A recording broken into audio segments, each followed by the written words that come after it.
வணக்கம். ஆகாஷ்வாணி புதுச்சேரி செய்திச் சுருக்கம் வாசிப்பவர் மோகன் ராஜ். புதுச்சேரி சட்டப்பேரவை தேர்தலையொட்டி தேர்தல் பிரச்சாரத்தில் பங்கேற்பதற்காக பிரதமரும் பிஜேபியின் மூத்த தலைவருமான திரு நரேந்திர மோடி இன்று மாலை புதுச்சேரி வரவுள்ளார். காங்கிரஸ் தலைவர் திரு மல்லிகார்ஜுன கார்கே நாளை புதுச்சேரியில் தேர்தல் பிரச்சாரத்தில் ஈடுபட உள்ளார். தொடர்ந்து மக்களவை எதிர்க்கட்சித் தலைவர் திரு ராகுல்காந்தி வரும் 6ஆம் தேதி தேர்தல் பிரச்சாரம் செய்யவுள்ளார்.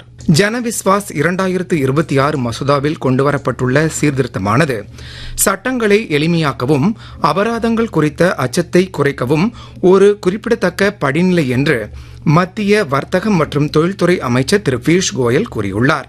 இந்த மசோதாவின் நோக்கம் சாமானிய மக்களை கட்டுப்படுத்துவது அல்ல, மாறாக அவர்களுக்கு பயனளிப்பதும் எளிதான வாழ்க்கை மற்றும் வணிகம் செய்வதற்கான நம்பிக்கை அடிப்படையிலான நிர்வாகத்தை மேம்படுத்துவதே ஆகும் என மேலும் அவர் தெரிவித்துள்ளார். சட்டப்பேரவை தேர்தல் நடைபெறவுள்ள அசாம், கேரளம், புதுச்சேரி, தமிழ்நாடு மற்றும் மேற்கு வங்கத்தில் வாக்குப்பதிவு நடைபெறும் நாளன்று வாக்காளர்களுக்கு ஊதியத்துடன் கூடிய விடுப்பு அளிக்க வேண்டும் என்று தேர்தல் ஆணையம் உத்தரவிட்டுள்ளது.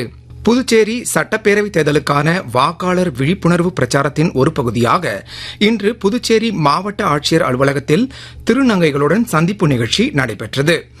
இந்நிகழ்வில் பேசிய மாவட்ட தேர்தல் அதிகாரி திரு குலோத்துங்கன், திருநங்கைகள் அனைவரும் தவறாமல் வாக்களித்திட வேண்டும் என கேட்டுக் கொண்டார். தெற்காசிய கால்பந்து கூட்டமைப்பின் 20 வயதுக்கு உட்பட்டோருக்கான சாம்பியன்ஷிப் இறுதிப் போட்டியில் இன்று இரவு 8:30 மணிக்கு மாலத்தீவின் மாலே நகரில் நடைபெறும் ஆட்டத்தில் நடப்பு சாம்பியனான இந்தியாவும் வங்கதேசமும் மோத உள்ளன.